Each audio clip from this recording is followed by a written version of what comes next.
What's up, YouTube? It's the Action Figure Grader coming back to you with another market update video. I put together some all very recent sales of vintage Kenner items, and I think moving forward what I plan to do is to show you guys recent sales, but I'm going to put them in order of card back release.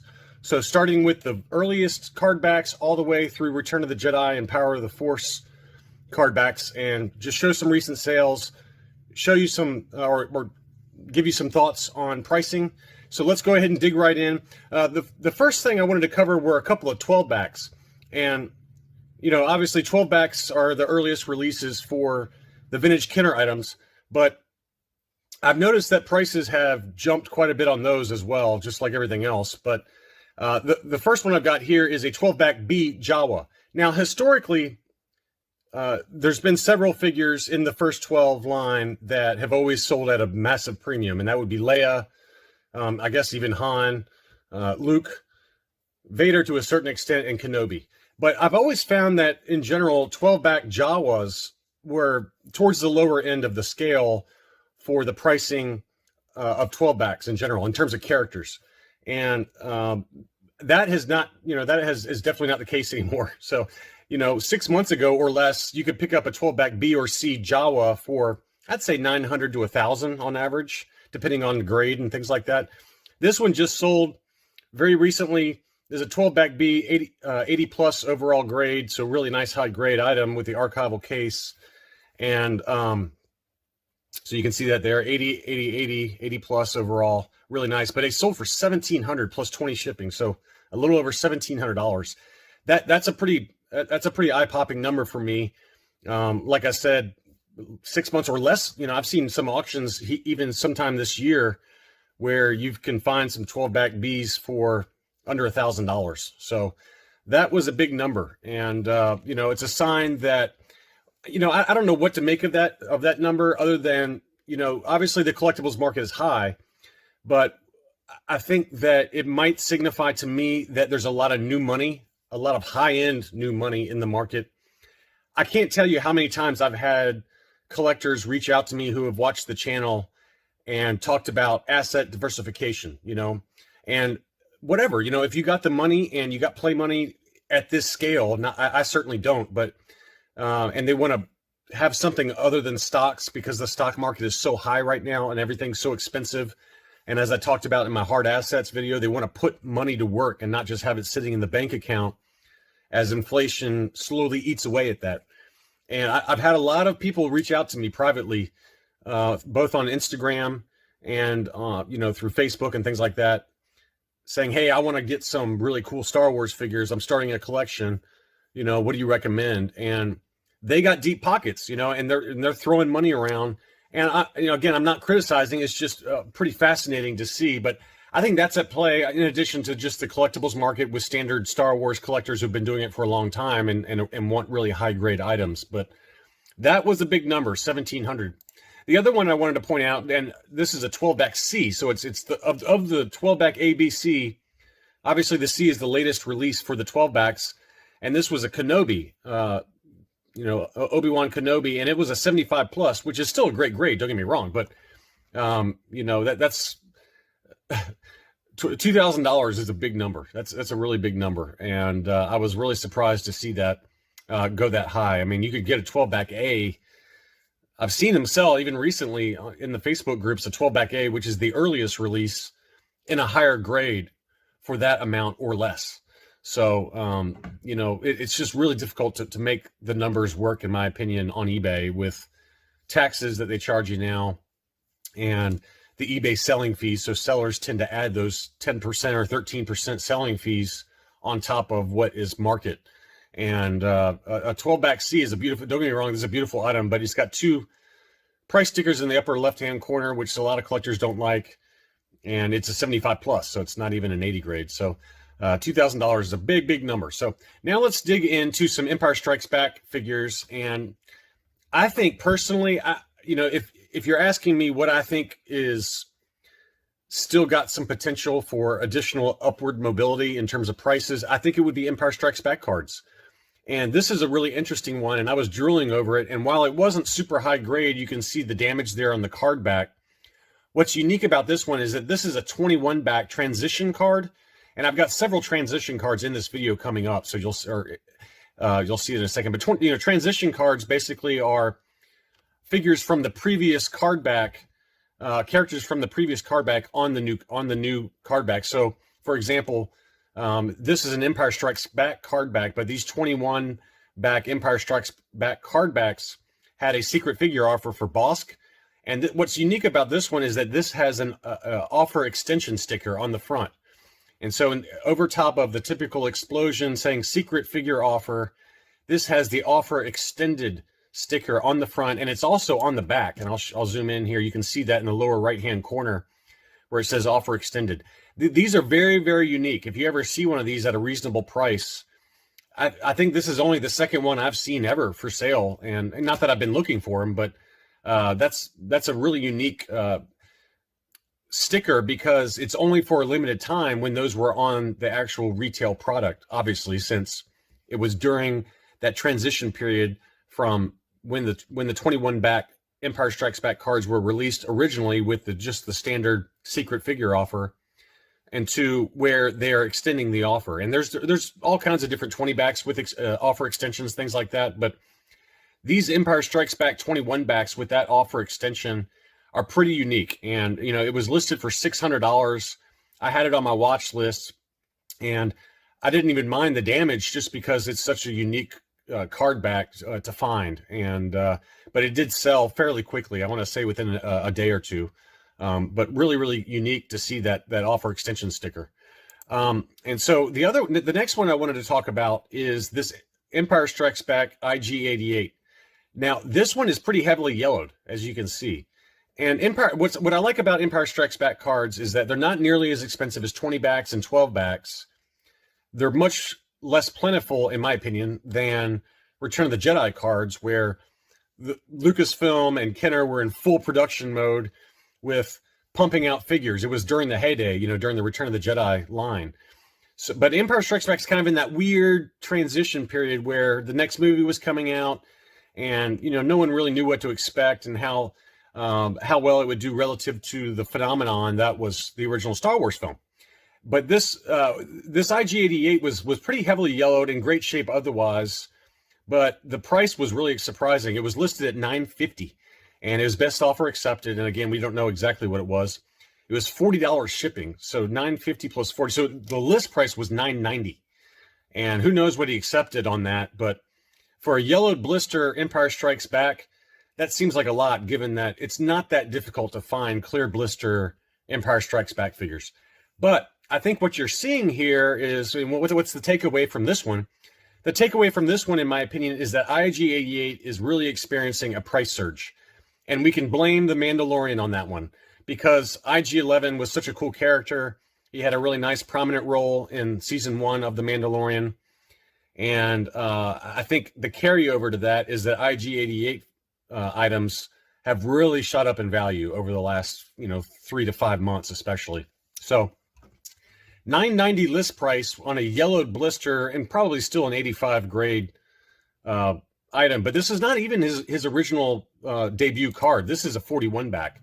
I believe IG-88 made his debut on the 31 back, because I have a 32 back, and I know for a fact that's not his debut card. But so this is an even later card back. He was on at least 2 or so card backs before that. I think the 31 A or B, and then this one. So that's a really eye-popping price, and in my opinion, that's an overpay. But IG-88 is really popular right now, and especially on these Empire Strikes Back cards, you're going to be paying quite a premium for them. The next one is still active. It's got a day and 7 hours left, and I'm not commenting on the seller because I don't know the seller. I don't know if he even knows this, but this one is interesting. This is a 48 back Zuckuss, and I had it on my watch list. I was like, ooh, this is interesting. But I have it on my watch list now for a different reason, because I really think that this one has ink touch-up. It's very minor, but if you look in this upper right-hand corner, right there, you see ages 4 and up. Underneath that D, it looks like there is a small ink touch-up. And why does that matter? Well, for those of you like me who grade, AFA or CAS or UKG, if it has ink touch-ups, they will automatically reject it. Collector archive services will loose grade the figure still inside the blister like this, but it'll be noted that it's an ink touch-up. And in my opinion, that section underneath the D has been touched up with ink. I do not know that for a fact, so again, I'm not commenting on the seller here. But that looks like a small ink touch-up, so you really got to zoom in carefully on these ungraded, expensive, vintage Kenner Star Wars items mint on cards, because you just never know what sellers are trying to pull. And I know many collectors who have bought items on eBay where they didn't know about the ink touch-up and didn't know about it until after it was already sent to the graders and it was rejected or noted. So anyway, it's just something to keep in mind. Again, that one's still active. And then the next one is a different seller. And this is another one I had on my watch list. It's a beautiful 48 back C Revenge of the Jedi sticker R2-D2 sensor scope. I bid on one of these that was already graded in the Hakes auction last fall, and I really want one of these because I like these Revenge stickers. And so I had it on my watch list, and then the more I dug into it, the more I'm convinced that this one has ink touch-up as well. So it's just something to be careful of. If you go back here to this original photo, and when you zoom in, look at the punch area. Look at that punch area. It looks like it's been touched up with black magic marker. I do not know it for a fact again, but it's awfully weird. And you think, well, maybe it's just bad lighting. I don't think so, because if you look at all these other different angles, or all these different photos, that's a good zoom right there. You can see around that punch area that's unpunched, but it looks like ink touch-up to me. And on the back of the card, there is this section to the right on your screen of the punch where there's discoloration. Is that dirt, or is that black magic marker bleeding through from the ink touch-up that potentially is there? I don't know the answer to that, but it gives me enough hesitation that I'm not going to bid on it. But even these other angles, you can see there around that punch. You see all of that around the punch and how discolored that is. It's a different shade of black. And to me, that looks like ink touch-up.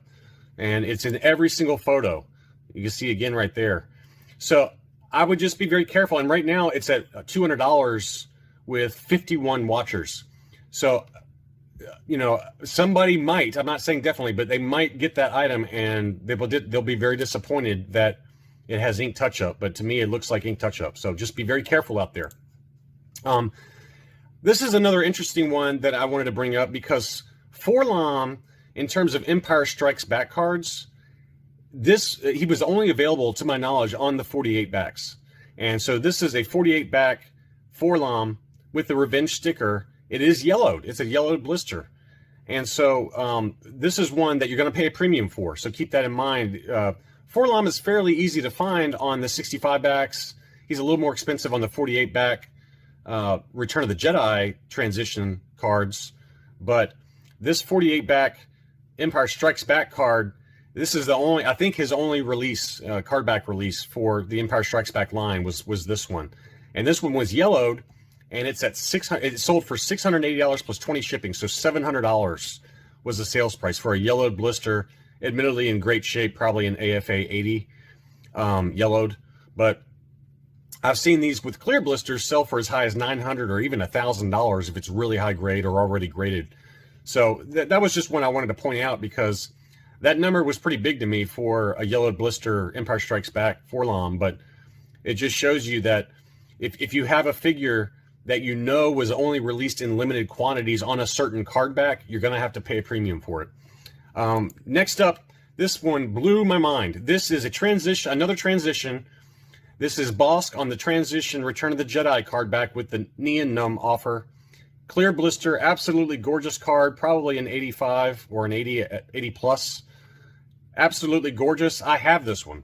I bought mine already graded last fall, and I want to say it was around $400 for an AFA 80.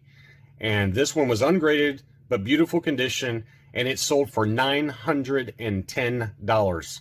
That number, my friends, is absolutely astounding for a Return of the Jedi. And, you know, it shows you a couple things. First, it's a transition card back where only Empire Strikes Back figures were available on this 48 back with the Neon Numb offer. So those tend to go for a premium. And 2, it's also a clear blister. Now, clear blisters are a little more common on these 48 backs. It was, I believe it was after the 48 backs on the Return of the Jedi card backs where they moved over to that new type of blister that had the fire retardant in there. So starting with, I guess, the 65 backs. So that's why they start to yellow more often. But these 48 backs, you can still find 48 back Return of the Jedi figures with clear blisters pretty easily. It's not terribly hard, but you're going to pay a lot for it, as this one shows you.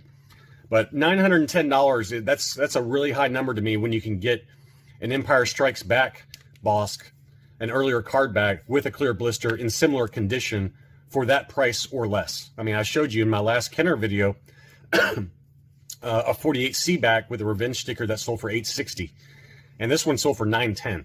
So, I mean, to me, that's an overpay. That's over double what I paid for my already graded one just last fall.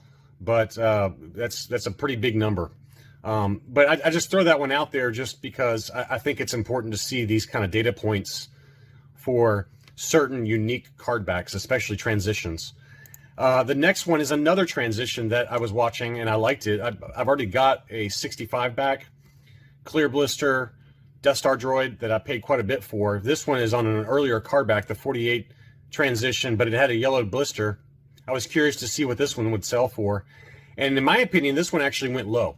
This one only sold for $228, which I thought was very fair. So, you know, I'm usually when I'm talking in these market update videos, I'm usually showing how eye-popping the numbers are.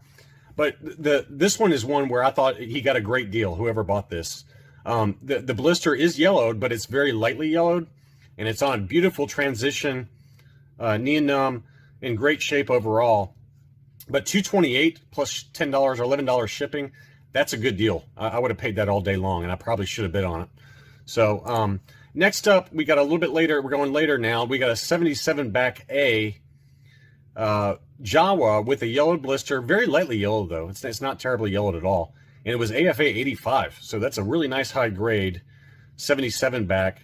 And this is another one where I thought the buyer got a great deal. It sold for $355 plus $15 shipping.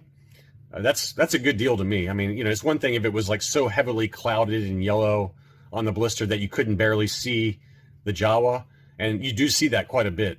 But this one really wasn't that bad, so I thought that was a great price for that one. Now, on the other end of the spectrum is this one. This is a clear blister AFA 85 79 back A Klaatu. And wow, look at that price, $510 for that. That really blew my mind.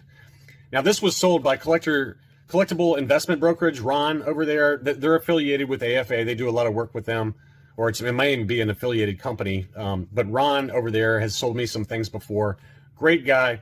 This was listed at auction, so this is what the market is dictating. But to pay $510 plus $10 shipping for a clear blister Klaatu, you know, admittedly, you know, these later backs, they do have pretty commonly yellowed blisters, and you don't see these clear blisters show up very much. But man, that is an eye-popping price to me.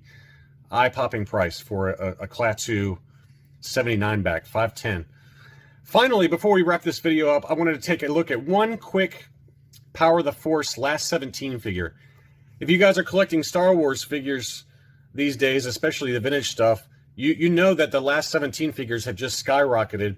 And I thought this one was another one that I thought was a very fair deal, but I wanted to share my philosophy on these Power of the Force figures. I don't own any, but this is one I was looking at. It sold for $550 plus $28 shipping. Fairly lightly yellowed blister. The blisters on these Power of the Force figures do tend to yellow quite a bit. And, you know, this one was an AFA 80, you know, really beautiful Lando. I mean, given that AFA 85 loose graded Landos can sell for, let's call it 300, maybe even higher these days, I thought that price was pretty good for a mint on card. But my philosophy on Power of the Force line is I'm just a little skittish on buying, maybe not this one because it's not so heavily yellowed, but I've seen a lot where the blister is very, very yellowed, and the more yellowed it is, the more brittle it is. And I just worry about some of those really heavily yellowed blister Last 17 figures cracking and shipping. I just see it happen all the time in the Facebook groups showing for sale, cracked blister, it's already graded or even ungraded. So I just worry about, the more yellowed it is. Really, my point is, the more yellowed it is, the more risk you are taking as the buyer that it's going to crack in shipping, because it's the more yellowed it is, the more brittle it is. I hope you enjoyed this market update. All of these sales were very recent. I'm going to try and keep the market updates as recent as fresh as I can in terms of very recent sales. All of these sales were in the last 5 days or so, but or still going actually. So anyway, I hope you enjoyed it. If you like this kind of content, please be sure to like and subscribe for future videos, and thanks for watching.